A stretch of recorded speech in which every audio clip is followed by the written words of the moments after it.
Bonjour à tous, en direct du 8e championnat du monde féminin au bord de la à Gravelines en France.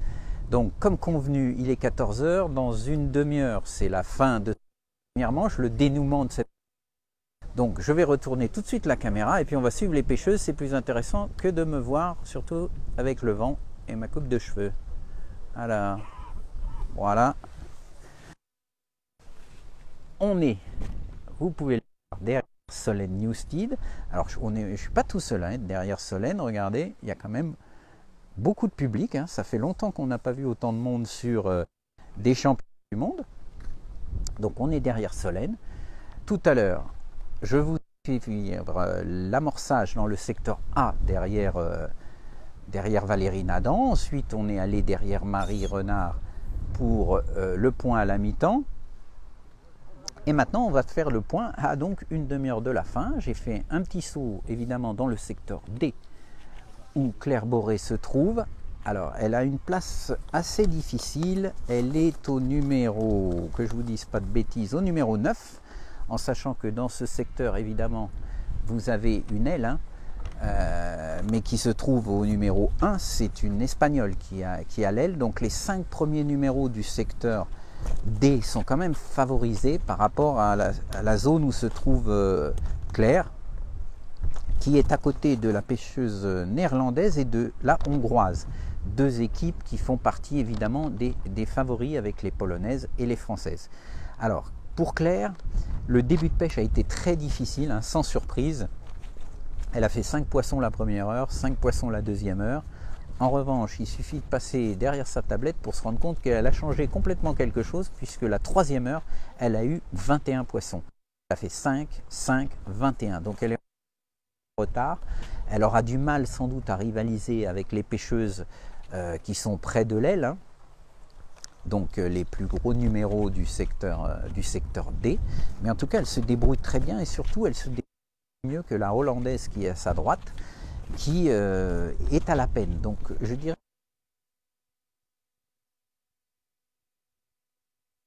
la hollandaise du secteur à la peine. Et puis vous avez aussi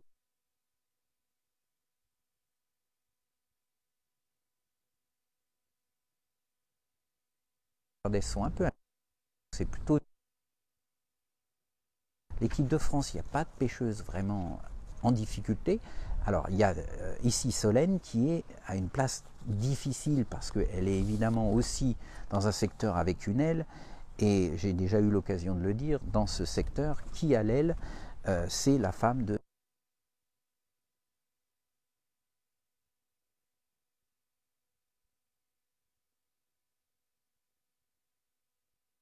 elle fait un petit peu beaucoup de touches, elle prend beaucoup de poissons, pas spécialement gros, mais elle a vraiment un rythme de prise depuis le début assez important. Alors, pour ce qui est de Solène, ce secteur est assez particulier puisque vous voyez qu'à sa gauche, on a la pêcheuse polonaise Joanna coupure de son, non.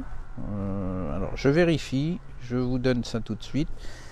Je vais essayer de mettre un peu plus près le son. Il y a quand même pas mal de vent.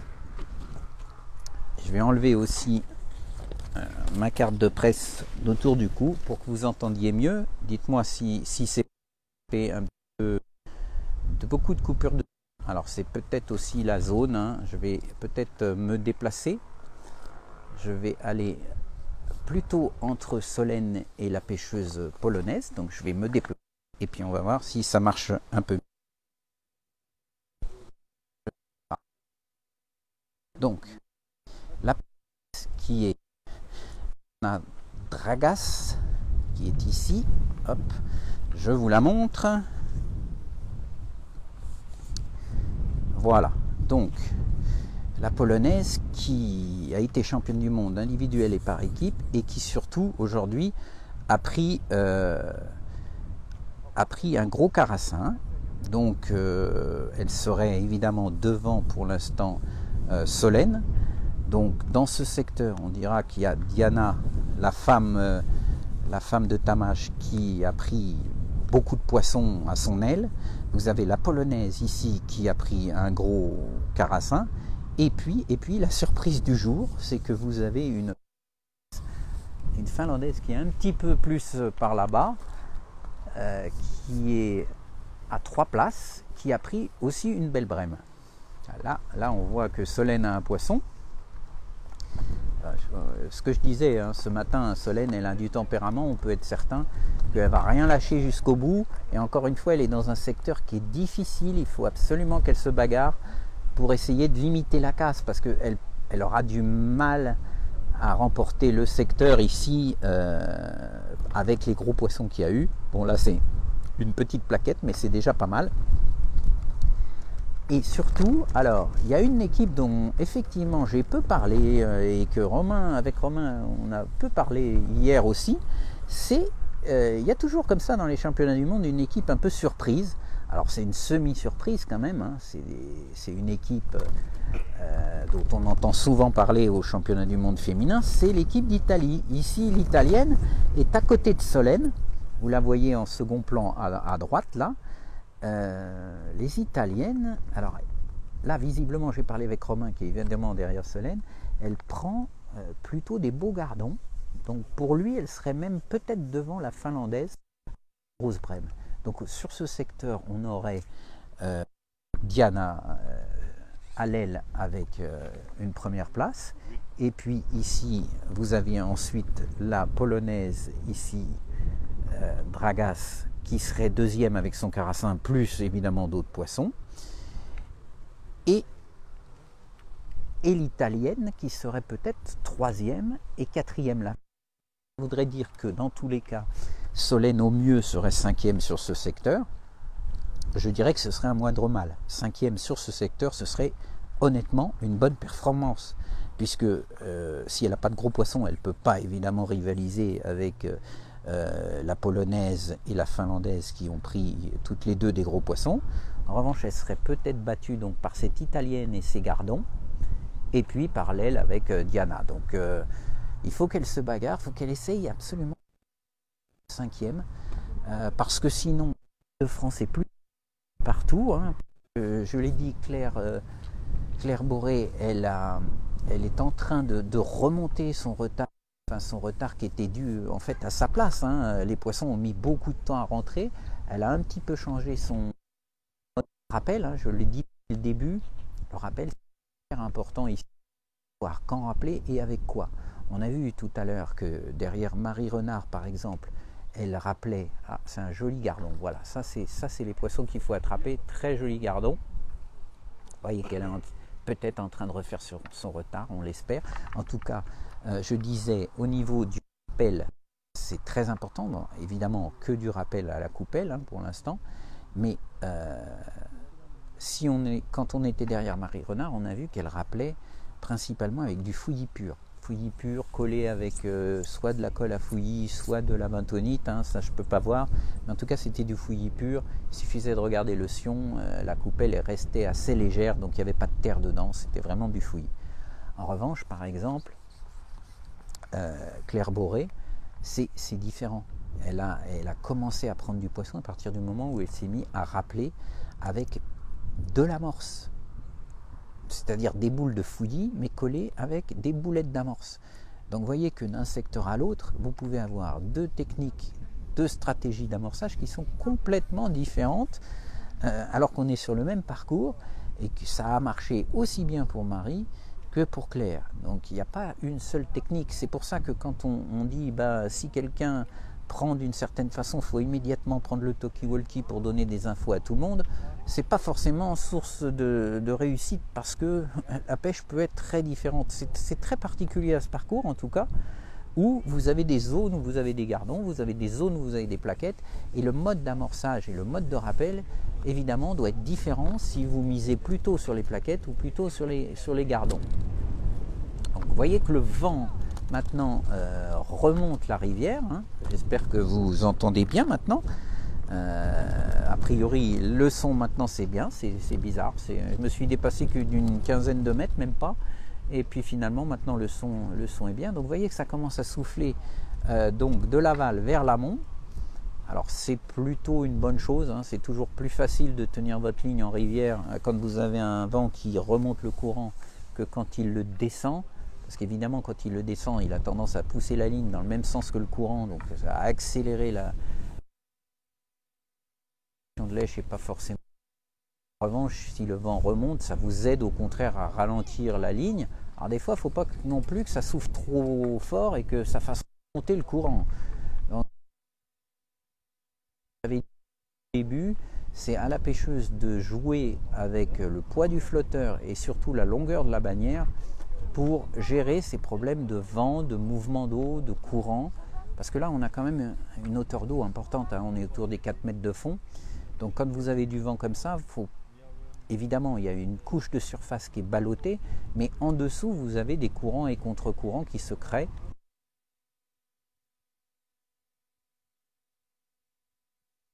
Ici, visiblement, même que les lignes soient bien stables. Quel poids sur la ligne? Là, à vue de nez, hein, parce que là j'ai des bons yeux, mais pour voir le poids qui a marqué sur le flotteur, il faudrait être un génie. Mais à vue de nez, c'est au moins 1 gramme. Hein. J'ai 1 gramme 20 peut-être maximum. Un flotteur corps trapu, mais par contre, le haut du corps est plutôt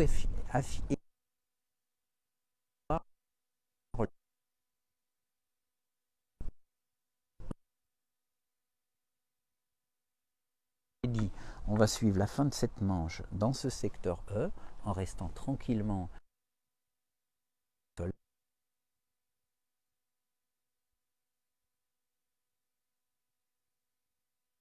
ici. De toute façon, c'est aussi ici que ça se joue. Ça se joue souvent sur les places les plus difficiles. La pêcheuse qui a eu un tirage défavorable, qui se bagarre et qui arrive à grappiller des points. Il est évident que si vous mettez Valérie Nadan à UL, vu le niveau de la pêcheuse, bon, même si elle loupe un peu sa pêche, elle ne va jamais terminer 7e ou 8e du secteur. Donc on peut s'attendre à ce que Valérie fasse première, deuxième peut-être si jamais quelqu'un prend un gros poisson ou quelque chose. Donc on va dire que c'est un peu facile de dire ça, mais le résultat est déjà presque couru d'avance. En revanche, sur une place comme ici, avec Solène, il ne faut rien lâcher, c'est 4 heures de pêche. Il y a l'italienne qui a encore un gardon, bon il est assez petit, on le voit derrière là. Une idée dans ce secteur, Frédéric Bonnet qui nous suit, bah, ça fait plaisir, enchanté Frédéric. Alors dans ce secteur, je dirais que c'est, pour l'instant, hein, aux derniers échos, c'est Diana, la femme de Tamash, qui est en tête à l'aile. Hein, elle a l'aile aval du parcours, donc forcément c'est aussi une excellente place. Ensuite, ça rebug au niveau du son. Bah écoutez, je vais déplacer à nouveau, j'en sais rien, je ne sais pas pourquoi. Mais en tout cas, donc Diana première. Ensuite, on a la polonaise ici.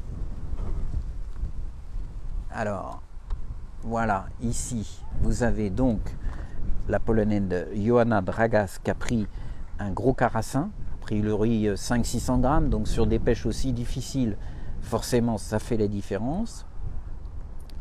Et puis vous avez également donc une finlandaise qui est un petit peu plus loin, qui a pris une jolie brème. Il y a aussi l'italienne à droite de Solène, là, que vous voyez forcément en bleu, hein, c'est les couleurs des Azzurri, qui a fait des belles séries de gardons. Bon, mais là, elle regarde d'un air inquiet Solène quand même. C'est vrai qu'elle fait une dernière demi-heure de Solène, et ça peut aider beaucoup l'équipe de France, parce que ça va être très très serré entre les équipes favorites. Hein. Regardez, Solène a un poisson, mais à sa gauche, vous voyez que la polonaise lui rend coup pour coup, avec un joli gardon aussi. Donc oui, c'est un très beau parcours, Philippe. Je suis tout à fait d'accord, dans le sens où, même si les scores ne seront pas extraordinaires, c'est une pêche très régulière. Il y a les ailes qui dominent, certes, mais ensuite, c'est très régulier, quelle que soit la place, ça dépend vraiment de la pêcheuse, sa technique, sa tactique d'amorçage, sa tenue de ligne pour prendre ses poissons. 10 tapes hier, les meilleurs seront forcément devant après 2 jours, avec en plus une grille de tirage au sort qui fait que finalement ceux qui ont eu une aile un jour, le lendemain ils ne l'auront pas, donc ça va s'équilibrer. Vous avez 5 pêcheuses, 2 jours de pêche, ça veut dire 10 tirages au sort, on va dire différents. Forcément le facteur chance il est limité, il peut jouer pour une pêcheuse ou deux, ça peut jouer par titre en individuel. Il est évident que par exemple soit Valérie soit Diana, si elles tombent demain à une très bonne place, elles auront eu 2 fois des bonnes places, et titre individuel il faut la part de réussite. En revanche au niveau du titre par équipe sur un parcours comme ça,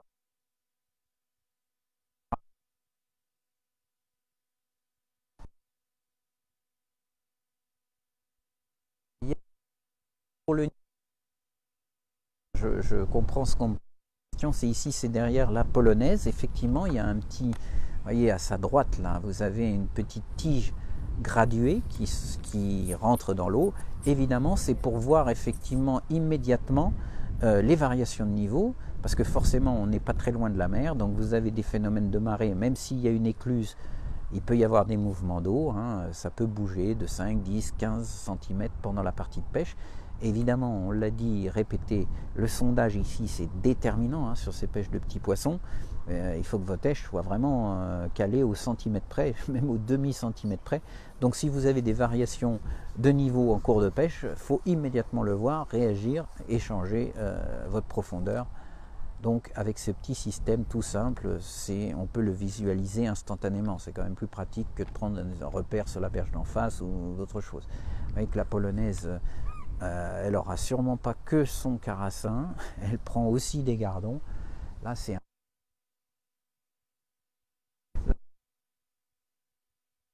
qui reprend un gardon. Dans le second plan, on peut voir que l'italienne également a un poisson. Alors il est un peu moins gros là, mais tout à l'heure elle a fait quand même une série de jolis gardons. Donc, alors, après une première manche, peut-il avoir obligatoirement un remplacement? Le remplacement, la pêcheuse remplaçante, est-ce qu'elle rentre en seconde manche? C'est une question, j'imagine. Alors, il y a une règle tacite, en fait il n'y a aucune règle écrite, mais il y a une règle tacite en général dans les équipes, dans l'équipe de France, mais aussi dans les autres équipes, l'équipe d'Angleterre, l'équipe de Hongrie, l'équipe des Pays-Bas, je sais qu'ils font la même chose. En général, la pêcheuse ayant réussi le moins bon résultat est remplacée pour la seconde manche. Mais ce n'est pas systématique, ça dépend évidemment du classement de l'équipe. Si votre équipe est en tête ou est deuxième, ou alors que toutes vos pêcheuses n'ont pas démérité, qu'elles ont fait des bons résultats, eh ben on ne change pas l'équipe. Donc il n'y a pas de règle écrite obligatoire, c'est un peu au feeling du capitaine. S'il sent que toutes les pêcheuses qui ont pêché la première manche ont donné le maximum, ont réussi des belles performances, et même si elles n'ont pas gagné leur secteur, eh ben on garde la même. Encore une fois, surtout si l'équipe est sur le podium. Ce serait dangereux de changer. Donc voilà la règle. Après, dans d'autres conditions, quand vous avez un pêcheur ou une pêcheuse qui fait 15e du secteur et que de toute façon votre équipe est un peu décrochée, dans ce cas-là, en général, on fait rentrer la remplaçante. Voilà. Ah, le soleil revient. Vous voyez que, en tout cas, on n'a pas eu de pluie ici. Donc, il y a eu une pluie plus en amont il y a quelques jours, mais ça n'a pas joué sur le niveau d'eau ni sur la vitesse du courant. Alors, on dira presque malheureusement, parce qu'on aurait bien aimé un petit peu plus de courant sur ce parcours. Tout le monde le dit, il y a beaucoup plus de poissons dès lors qu'il y a du courant. Avec Solène, quand même, elle fait une belle dernière demi-heure. Alors, je ne sais pas si c'est parce qu'il y a la caméra ou est-ce qu'elle voit que vous êtes très nombreux à la suivre. Mais pourquoi elle prend l'épuisette pour une petite sardine? Alors, on m'a déjà posé un peu cette question. C'est parce qu'on est à un championnat du monde et qu'on sait que sur une pêche comme ça, tout peut se jouer à 10 ou 20 grammes près. Donc, utiliser l'épuisette, c'est l'assurance de ne pas décrocher le poisson, ou du moins s'il se décroche, de toute façon, il se décroche dans l'épuisette, donc on ne le perd pas. En sachant qu'ils utilisent quand même des hameçons plutôt fin de fer, de petite taille évidemment, donc si vous soulevez un poisson, en se débattant, non seulement il peut se décrocher, il peut déformer l'hameçon, donc pour vous faire gagner au final 4 secondes, pêche de vitesse où vous êtes à 3 ou 4 secondes près. En revanche, vous pouvez être très bien à 10 grammes près à la pesée finale. Donc il n'y a aucun intérêt à prendre des risques. Vous voyez que quand elles mettent un poisson à l'épuisette, en fait, elles ne perdent pas de temps, elles sont hyper rapides. Ah, on a vraiment une belle fin de première manche. Je pense que vous êtes comme moi, vous prenez beaucoup de plaisir à voir cette épreuve. Parce qu'encore une fois, même si les scores vont pas être énormes, on a une belle bagarre. Motivée, regardez un peu Solène, malgré le vent, là, elle tend les bras pour mettre sa ligne le mieux possible, parce que le vent est en train de remonter, je l'ai dit, le courant, mais il est presque un petit peu de face également. Donc il va avoir tendance à ramener la ligne vers le bord. Donc évidemment, elle tend les bras, il la touche quasiment instantanément.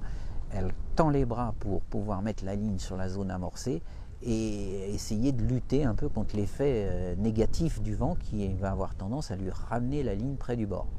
Vous voyez que là, elle a un parfait contrôle de ligne, elle pêche bannière relativement courte, baleine, je dirais une bannière de 30-40 cm maximum, voilà.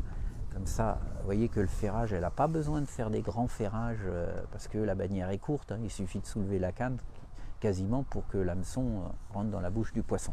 Alors là, c'est du poisson de la touche. Quand je vous dis qu'il y a une bagarre, il y a une bagarre. Hein. La polonaise, et ben pof, également une touche. Et malheureusement, c'est un peu plus gros. Je crois bien que c'est une plaquette. Alors je vois, en ramenant, je vois qu'elle pêche plombée très basse, hein, la polonaise. La plombée est au maximum, hein, je parle de la plombée principale, maximum 30 cm de l'hameçon. Donc si elle a un bas de ligne de 15, vous voyez, 15 cm au-dessus, elle a mis sa plombée, ouais c'est ça. Et puis je regarde, je vois, en fait elle a une plombée principale, un plomb de touche à 15 cm terminé. Hein. C'est pas compliqué comme montage là. Solène a un bon rythme, Jean-Louis, bah oui, ça a un très beau rythme. Tourne, il faut que je fais l'essuie-glace là en ce moment. Je mets de l'une à l'autre. Elle a à nouveau un poisson. A priori, ça va être épuisette parce que ça a l'air de. Oui, épuisette. Encore une fois, il faut assurer parce que vous verrez qu'à la pesée finale, il y aura des pêcheuses qui vont perdre une place ou deux pour moins de 20 grammes. Ça, j'en suis certain. Puis en plus, c'est un gardon assez joli. Belle fin de moche, Michel, oui. C'est une très.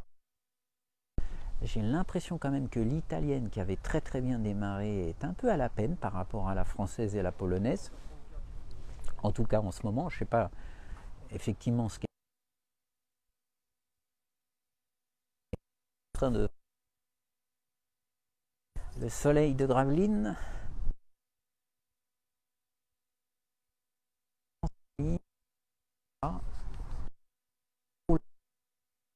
Hein, elle ne laisse pas la ligne se mettre en place n'importe comment.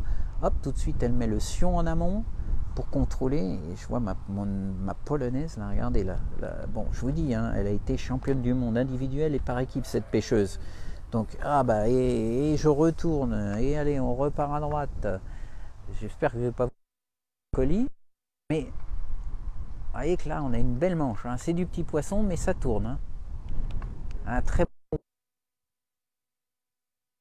que du coup l'italienne qu'est-ce qu'elle fait? Eh ben, elle sort la coupelle, elle va remettre des boules de fouillis parce que là elle sent que si elle avait de l'avance c'est en train de fondre. Hein. Donc, vous voyez, alors là on vient dernière minute, hein, la sonnerie des 5 dernières minutes et puis ensuite je l'ai dit, ce sera la pesée de ce secteur E. Alors je ne sais pas où est-ce qu'ils vont commencer. S'ils commenceront au numéro 1, est-ce qu'ils commenceront au numéro 12 Le numéro 1, c'est donc Diana. Hein. Ah non, c'est le numéro 12, pardon, puisqu'à chaque fois je me trompe. Donc le numéro 12, c'est Diana. La numéro 1, c'est la Belge, Evelyn Hertz. Les Belges sont pas mal, mais je dirais que j'ai l'impression qu'ils sont un créneau un petit peu en dessous quand même des Polonaises et des Françaises. Après les Hollandaises, il y a 2 pêcheuses qui sont quand même à la peine. Donc c'est beaucoup trop sur une pêche aussi régulière avec des écarts qui sont quand même réduits entre les équipes. Hein. Il n'y aura pas 10 points de différence ce soir entre les premiers et les deuxièmes. Hein. Ça m'étonnerait vraiment beaucoup. Les Hongroises, il faut voir ce qu'elles font parce que Il y a un secteur où elles étaient pas très bien, mais quand même, la pêcheuse avait réussi à prendre un gardon de 300 grammes. J'en avais parlé tout à l'heure, donc ça compense. Hein, si vous prenez un gardon de 300 grammes, ça vaut bien, si je calcule bien, hein, 10 poissons de 30 grammes, c'est bien ça. Bon, ben donc c'est déjà pas si mal. Surtout que son secteur était difficile. Donc à voir les Hongroises. Ici, Diana sera sûrement première, voire deuxième au pire du secteur. Donc ça va être serré. Et puis, toujours une équipe surprise. Alors est-ce que cette équipe surprise, ça va être... Elles sont plutôt pas mal dans les autres secteurs. Hein. Je pense qu'ils seront pas si loin au classement. Et vous voyez, encore un poisson. Je ne sais pas combien elle va en prendre dans les 5 dernières.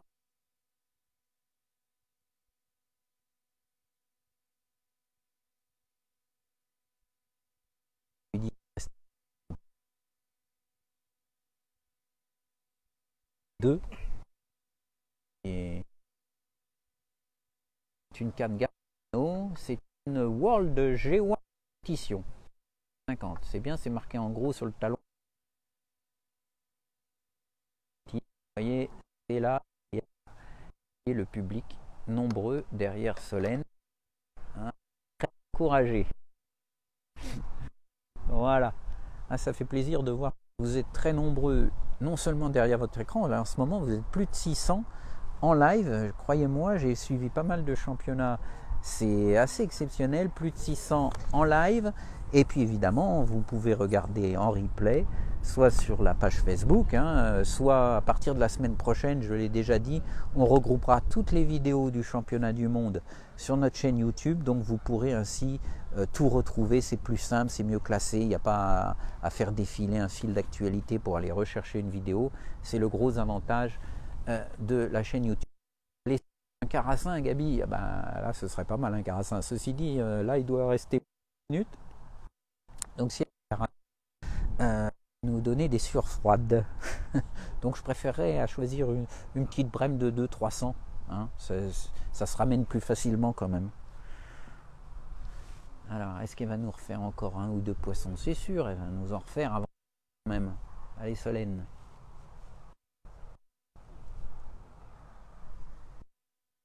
La dernière demi-heure, si jamais elle se fait battre par la dernière demi-heure, ça aura fait la différence.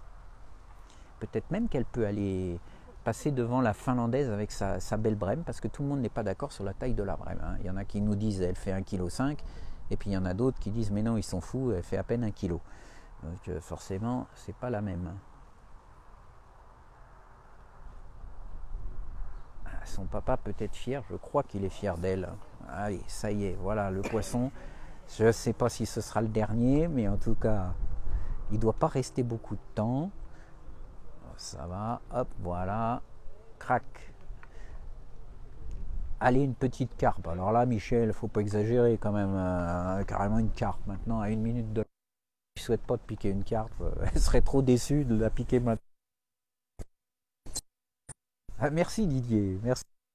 Comment faire vivre une fin comme ça. Tout le monde disait, oh, y a... comme quoi, il y a, même si c'est un poisson, non, il n'y a pas de règle du... Voilà, c'est fini, elle fait, c'est terminé. Fin de cette première. Et que le public est chaudement Solène. Ils ont bien raison, elle a vraiment bien bagarré. Essayé de peser de ce secteur. Alors, je ne sais pas où est-ce qu'ils vont commencer. La règle du pendu, donc je l'ai dit, non, pas de règle du pendu, ça c'est dans les carpodromes quand on pêche des gros poissons et que, évidemment, il faut un peu de temps pour les sortir. Là, je vois pas trop l'intérêt de la règle du pendu avec des gardons de 20 ou 30 grammes. Alors, je ne sais pas où est-ce qu'ils vont commencer. Je vais essayer de voir ça. Et puis j'espère qu'il n'y aura pas de coupure de son si je me déplace. Donc j'essaye de suivre un petit peu la pesée. La pesée, où est-ce qu'elle va commencer? Je vois des gens qui se dirigent plutôt vers la gauche, mais ça ne me paraît pas très logique. Je ne vois pas de balance. Si, la balance est là-bas. Ok, donc ils vont commencer au numéro, ce qui paraît assez logique, ceci dit. Alors, je vais avancer, je vais aller par là-bas. Alors, je passe sous la bannière, voilà, et je vous emmène, pardon, et je vous emmène tout de suite poursuivre la pesée de ce secteur E qui s'annonce assez intéressante, je dirais, parce qu'il y a du nombre, mais il y a aussi des beaux poissons. Donc, voilà, on va arriver près de la pêcheuse belge, Evie Leenaerts. Alors, je passe dessous, hop là, voilà, comme ça, je pourrais suivre tranquillement cette pesée. On arrive pile dans les temps, avec, je le disais, Luc Tige qui s'occupe de l'équipe nationale belge, champion du monde en 2017 à Ronquière, par équipe et en individuel. Donc, je l'ai déjà dit, il y a des coachs quand même très forts pour pas mal d'équipes, que ce soit l'équipe belge, l'équipe hongroise avec Tamás, l'équipe hollandaise avec Yann, l'équipe espagnole avec Angel, et puis l'équipe française avec Christophe Garcia, qui, je le rappelle, a pêché en première nationale, a pêché à des championnats du monde des clubs, et qui a surtout fait un très bon travail également de préparation.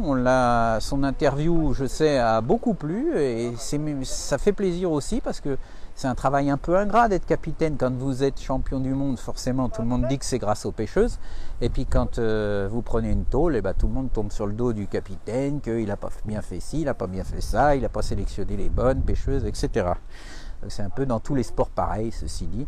Alors là, on mouille le sac de pesée, évidemment, pour que tout le monde soit à la même enseigne, et puis pour pas abîmer aussi les poissons.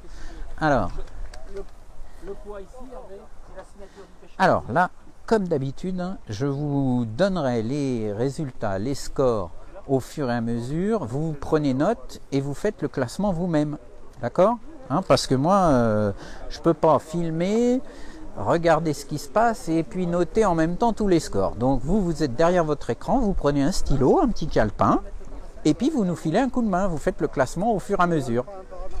Est-ce que je vais venir couvrir la Nationale 1 feeder à Rochereau? Mais non, parce que c'est en même temps que le championnat du monde en Croatie, donc je serai en Croatie. Et le même week-end, d'ailleurs, je crois qu'il y a le championnat carpe. Alors vous voyez que le même week-end, je ne peux pas me diviser en trois et être au championnat du monde en Croatie, à la Nationale 1 au feeder, et à la carpe au cou. Malheureusement, j'aimerais bien, franchement, j'aimerais bien être sur les trois.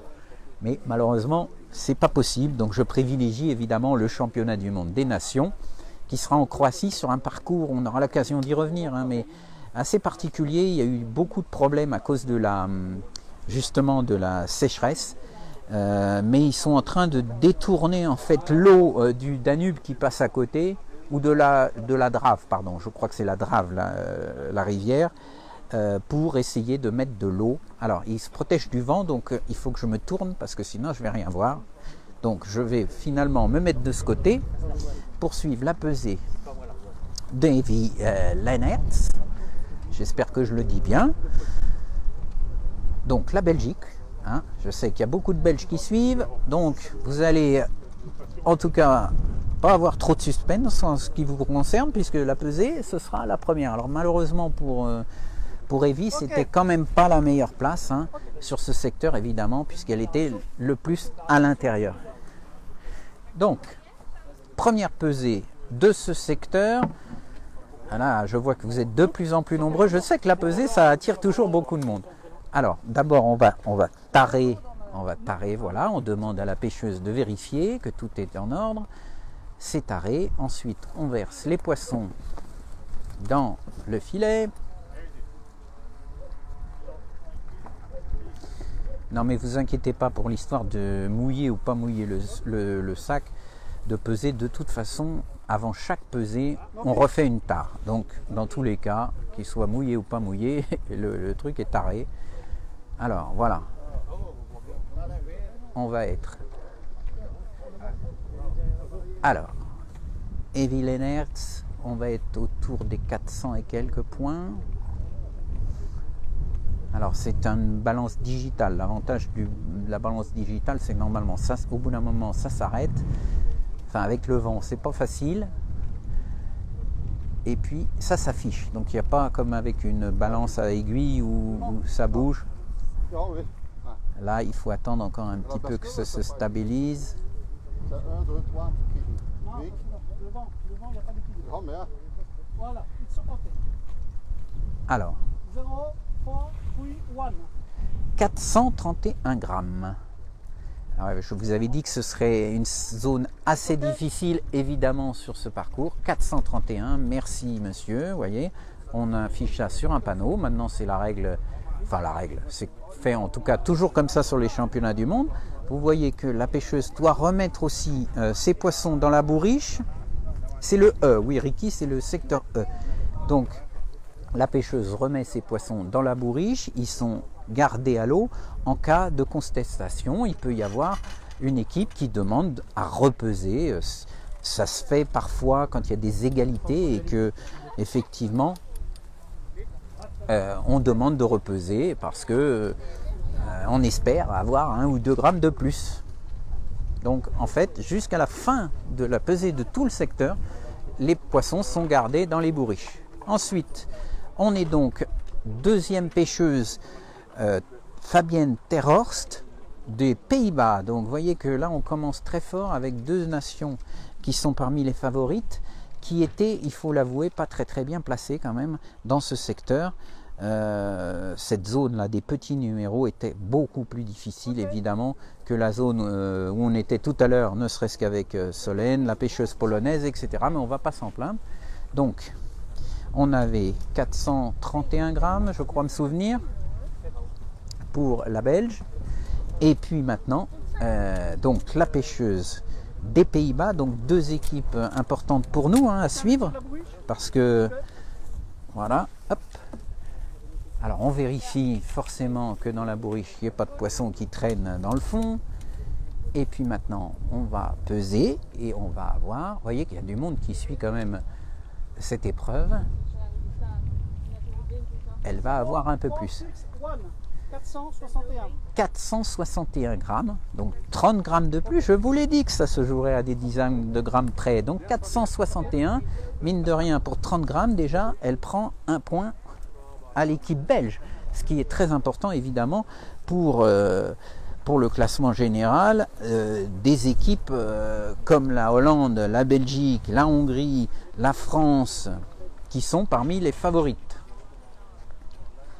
Ensuite, on a Jacques Grimm de l'équipe. Alors, plus on va aller par là, normalement, plus on devrait avoir des scores importants, hein, plus on va se rapprocher de la polonaise et puis de Solène, et puis encore plus quand on va arriver évidemment vers Diana. Le plus gros score à l'aile. Ça, c'est pas une surprise. Et on espère que Valérie va faire la même chose dans le secteur A. Combien de pêcheuses par secteur? Rico, il y en a 12. Donc il y a, je rappelle, un championnat du monde. Il y a toujours 5 pêcheurs ou 5 pêcheuses par nation. Et donc 5 secteurs de 12 pêcheuses. Ici c'est 12. Alors c'est pas énorme, hein. Malheureusement cette année il y a eu des absences. Alors il y a des absences évidemment avec la Russie et l'Ukraine qui participent d'habitude au championnat du monde féminin mais qui sont pas là, on sait pourquoi. Et puis également des équipes, alors c'est dommage, comme la République tchèque qui a une très belle équipe qui n'est pas venue, certaines autres équipes de pays de l'Est pour des raisons sûrement financières, d'organisation. C'est vrai qu'un championnat du monde ça coûte quand même beaucoup d'argent, et comme il y a de plus en plus de championnats du monde, ça coûte de plus en plus d'argent aux fédérations qui sont obligées ensuite de faire des choix. Alors Jasmine Green pour l'équipe d'Allemagne au numéro 3.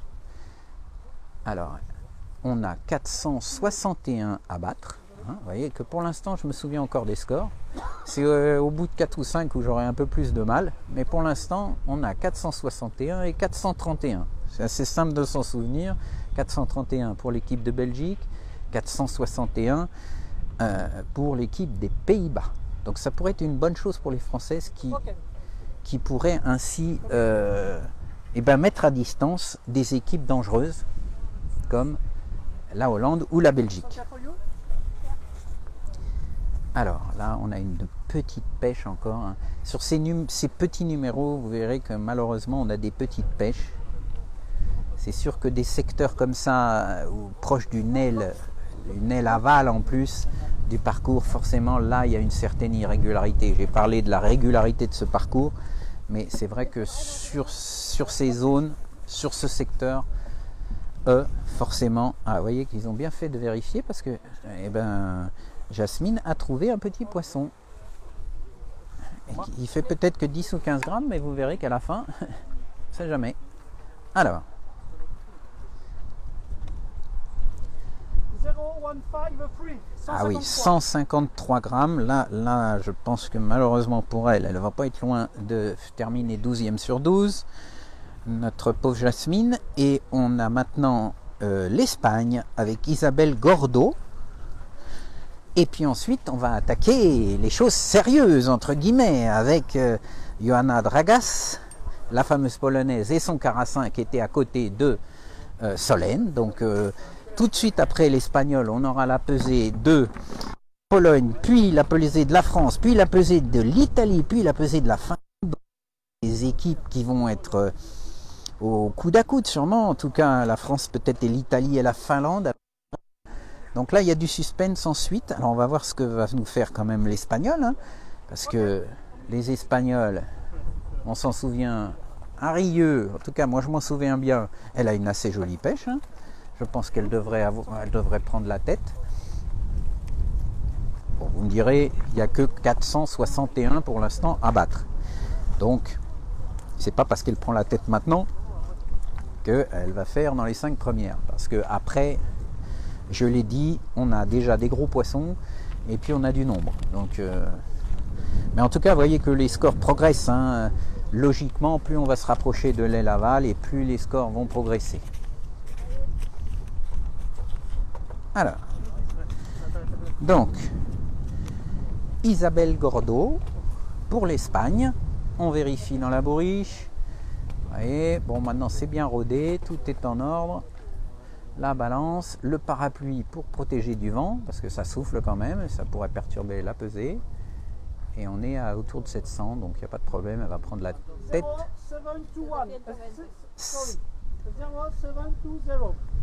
720 grammes, donc eh bien Isabelle Gordo prend la tête avec 720 grammes, mais vous allez voir que ça ne va pas durer longtemps, puisqu'on arrive derrière Johanna Dragas. J'ai appris à le dire, hein. Je suis allé demander quand même aux Polonais comment on prononçait son nom. C'est la moindre des choses quand même, c'est une championne du monde individuelle et par équipe. Je lui dois quand même, je lui dois le respect à tout le monde. Hein. Mais c'est vrai que des fois, les noms polonais écrits, on a un peu de mal à savoir comment les prononcer. Et c'est bien Dragas. Johanna Dragas avec... Là, ça va devenir vraiment important. Enfin, ça l'était aussi avec les Belges et les Hollandais, hein, qui sont encore une fois deux équipes... Merci. Alors, je ne sais pas si c'est Jean-Michel ou Jean-Marc Voisin, il nous fait le classement provisoire, c'est très bien. Alors, là, ça va progresser, Sylvain. T'inquiète pas. Là, il y a un peu plus de poissons, à la fois en nombre et en taille, puisqu'il n'y a pas que le carassin. On l'a vu avec la fin de manche à couteau tiré entre Solène et la fameuse Johanna Dragas. Il y a aussi du nombre.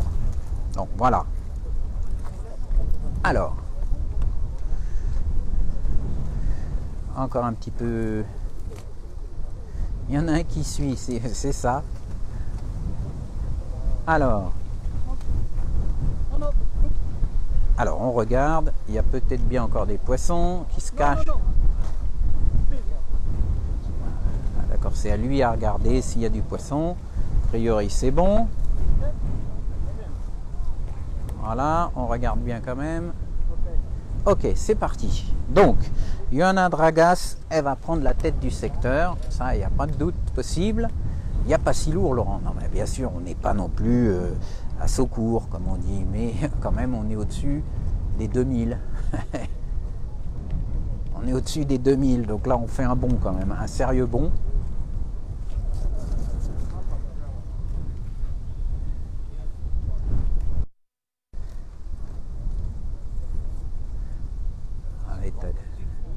2 kilos. 2 kilos 0 puis 6. Alors 2 kilos 36. 2 kilos 36, hein, pas 2 kilos 360, 2 kilos 36, on est au gramme près les enfants.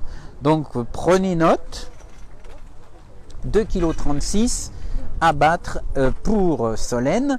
Nous voilà derrière la petite Solène.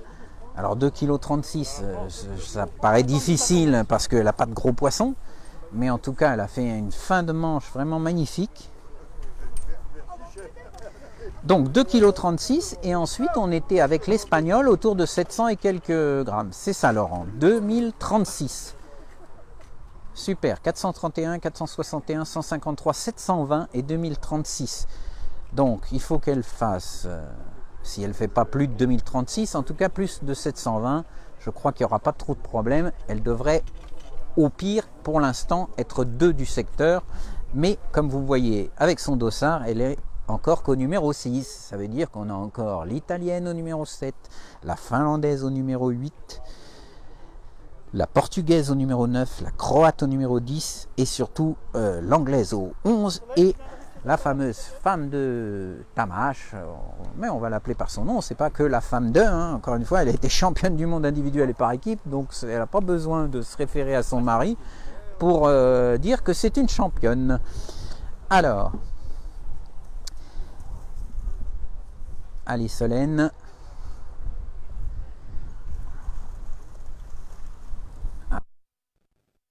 Il manque peut-être un ou deux beaux poissons pour pouvoir rivaliser effectivement avec, avec le carassin de la polonaise. Mais en tout cas, elle a fait vraiment une très belle demi-heure. Dernière demi-heure. Ah oui, il y a quand même une belle... Ah, vous voyez, il y a encore un poisson dans la bourriche. Et voilà. Maintenant... il n'y a plus qu'à attendre le verdict de la balance. Et on a dit qu'il fallait faire plus de 2030. Alors, elle est autour de 1380 par là, je pense. Et il manque le carassin, un petit peu, un beau poisson. En tout cas, elle a fait une dernière demi-heure vraiment fabuleuse. On a vécu un match exceptionnel entre la polonaise et Solène. J'ai pas arrêté de passer de droite à gauche. Elle a fait preuve de beaucoup de volonté. C'est très important dans la pêche de compétition. On va être autour de 1380, un petit peu moins. 1378. Alors je sais pas si vous avez entendu, 1378. Bravo Solène. 1378. Donc on est en deuxième position pour l'instant dans ce secteur E pour Solène. Alors on avance, j'espère qu'il n'y a plus de coupure de son. Alors là vous êtes de plus en plus nombreux à suivre, on en est bientôt à 800 personnes en direct qui suivent la pesée, ça fait quand même pas mal de monde. Parce que évidemment en live il y a toujours la difficulté d'être libre au moment où on fait le live, mais je vous rappelle que vous pouvez voir toutes ces vidéos en différé. Alors l'italienne, d'après Romain, elle était très bien parce qu'elle prenait pas mal de beaux gardons. C'est donc Martina Venuti pour l'Italie. Voilà. Alors, elle a une belle pêche de gardons. Par contre, la dernière demi-heure, elle, ça a été quand même beaucoup plus difficile. Alors moi, j'ai pas vu ce qu'elle avait fait avant. Mais sur la dernière demi-heure, elle a quand même pris une fessée, je dirais, par Solène. Mais là, elle a quand même du poids. C'est difficile à voir là, dans la bourriche. Et on va être fixé assez rapidement. Donc 1300 quelque chose pour Solène. 1330 ou 1328, je ne sais plus exactement. Est-ce qu'il y a plus? Est-ce qu'il y a plus? Ça va être important quand même. Oh, à mon avis, il y a moins. Voyons. Oh oui. Oh, il y a moins. Il y a 1200 quelque chose. Donc, ça, c'est une très bonne nouvelle parce que c'était très serré. 1275 pour Martina Venuti. 1275, c'est bien ce que j'ai dit. C'est la dernière demi-heure de Solène qui lui a permis de remonter son retard, puisqu'elle était en retard à une demi-heure de la fin sur l'italienne. Elle nous a fait une dernière demi-heure magnifique et elle récupère un point très très précieux pour l'équipe. Donc pour l'instant, elle est toujours deuxième. Ensuite, on a la finlandaise Satu Jokipeltokili. J'espère que je le dis bien. Is it okay the way I say it? Yes, okay. Thank you. So, Satu Jokipeltokili, qui a attrapé une très belle brème, qui va être pesée tout de suite, 1378. Oui, il y a moins, donc ouais, oui, il y a une belle brème là, il y a une belle brème. Alors, cette fameuse brème, est-ce qu'elle fait 1,5 kg? Parce que si elle fait 1,5 kg, c'est sûr que là, elle passe devant Solène, mais une brème d'1,5 kg, c'est quand même très gros, je crois pas qu'elle fasse 1,5 kg sa brème, elle est pas vilaine quand même. Hein. Alors, il n'y a pas beaucoup d'autres poissons, hein. Il y a du très petit poisson avec, ça sent bon pour Solène, ce point est important, oui, je l'ai dit, là, le point qu'elle a raclé devant l'italienne, c'est très important pour l'équipe de France. Alors, je me faufile. Hop, pardon. Parce que ça, c'est un moment important. Ah non, on est au-dessus de 2000. La brème, effectivement, est très lourde. On est à 2100 quelque chose. Donc, elle 2, 1, 2, 0. 2120. Donc, effectivement, bravo à la Finlande. Sa grosse brème, fallait la sortir parce que c'est le genre de poisson bonus. Quand vous l'avez piqué, ça ne veut pas dire qu'il est dans la bourriche. Vous avez un peu de pression, surtout quand vous êtes une pêcheuse finlandaise qui n'a pas forcément une grande expérience des championnats du monde. Donc pour l'instant, Solène est troisième. Alors par contre, est-ce que la finlandaise passe devant la polonaise?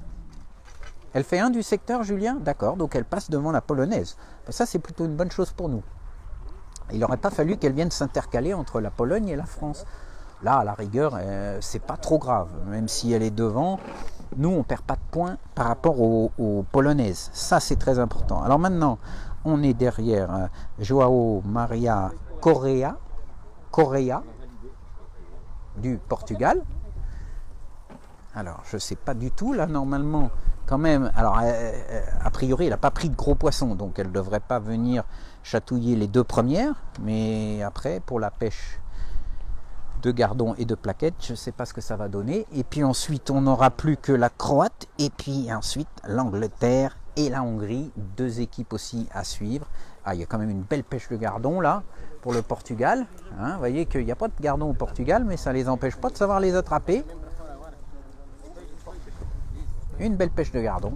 Bon, après, plus on va vers la droite, là, plus on se rapproche de l'aile et plus, évidemment, c'est des zones favorables. Je l'avais dit tout à l'heure, Solène était au numéro 6, donc en plein milieu de secteur, sur un secteur avec une aile, donc c'était une place difficile.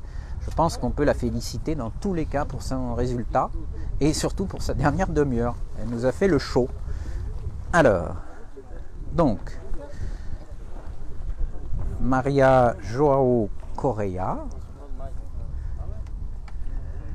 Est-ce qu'elle va passer devant? Elle a 1260 quelque chose, 1260, 1250 peut-être.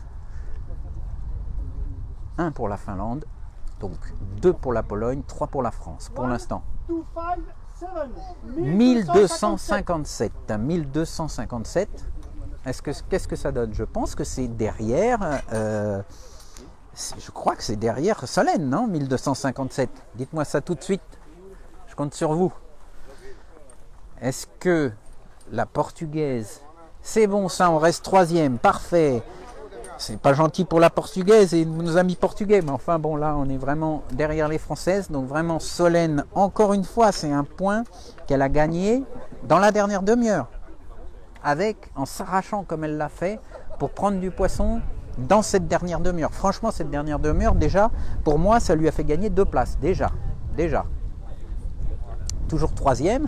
Donc, elle sera battue par Diana, ça c'est quasi certain.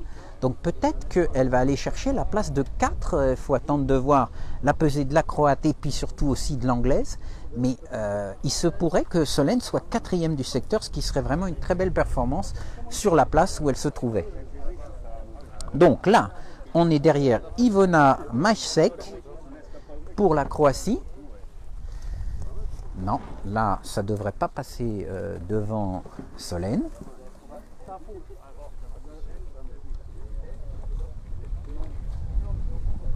Alors, Solène. L'Italie est au-dessus.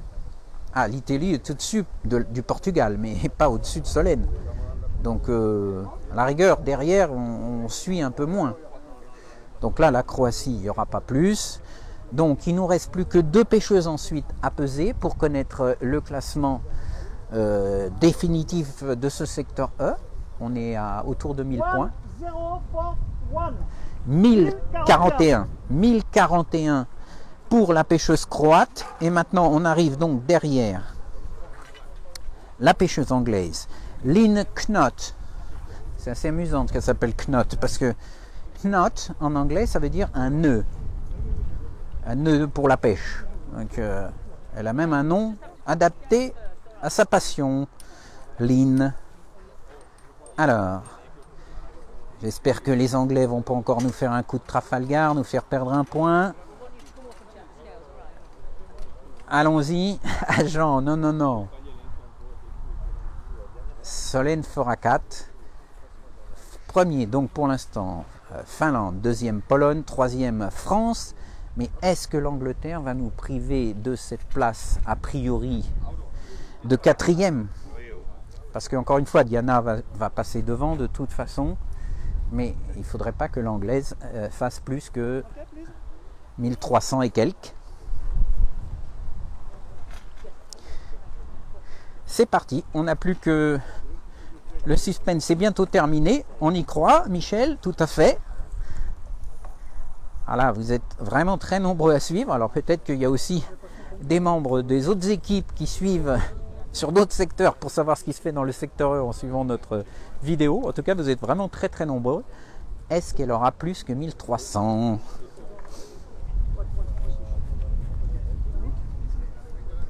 Il y a un peu. Alors, on vérifie une dernière fois. Ah, il y a encore un poisson.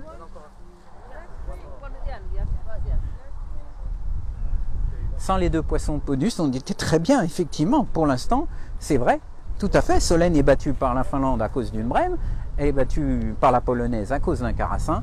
Enfin, la Polonaise, même sans le carassin, je pense que ça aurait été quand même un peu chaud. Mais là, on est en dessous des 1000 points. On est autour de 800 et quelques pour la pêcheuse anglaise. Donc, pas de doute, on peut même déjà l'affirmer avant la pesée de Diana que Solène sera au pire quatrième.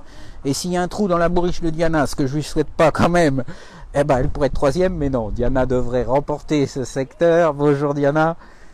Sia, gratulalok. Vous voyez, je parle même hongrois, c'est exceptionnel. Bon, alors...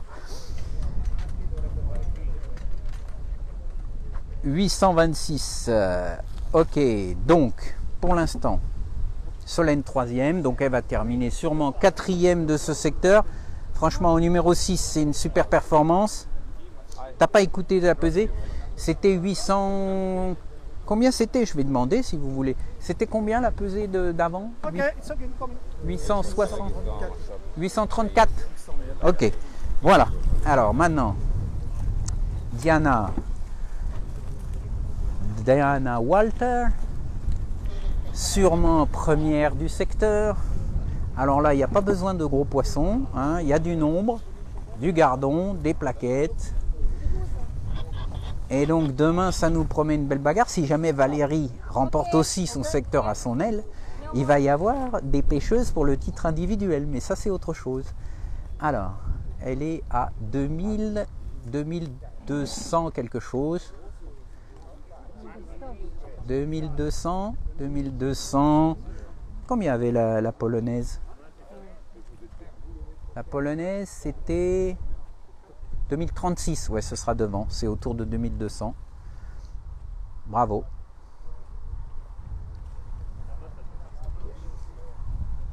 Alors, vous voyez que Tamash, il suit ça de très près. 2203. Félicitations à Diana. Forcément, on donne une aile à une pêcheuse comme ça, mais enfin, encore fallait-il qu'elle fasse attention avec les poissons bonus. Voilà. Eh bien, écoutez, vous avez pu suivre ce secteur E. Félicitations, évidemment, à Diana pour sa pêche. Hein.